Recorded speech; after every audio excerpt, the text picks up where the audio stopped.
યમનના તટ પાસે ભારતીય જહાજ પર હુમલો કરવામાં આવ્યો છે। ભીષણ હુમલાના કારણે આખું જહાજ જળમગ્ન થઈ ગયું છે।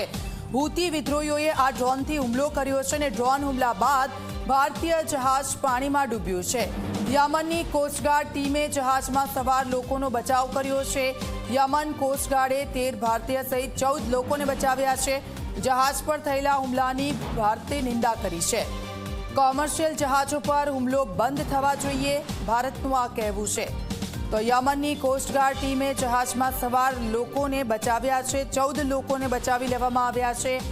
યમન કોસ્ટગાર્ડે 13 ભારતીય સહિત 14 લોકોને બચાવી લીધા છે। જહાજ પર થયેલા હુમલાની નિંદા કરવામાં આવી છે।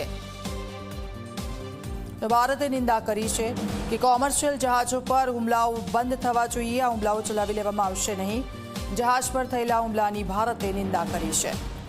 તો ડ્રોન હુમલા બાદ ભારતીય જહાજ પાણીમાં ડૂબ્યું હતું અને જે રીતે ડ્રોનથી હુમલો થયો હતો ભારતીય જહાજ પર અને તે જળમગ્ન થયું હતું, તેમાં અનેક લોકો સવાર હતા, તે લોકોને બચાવી લેવામાં આવ્યા છે।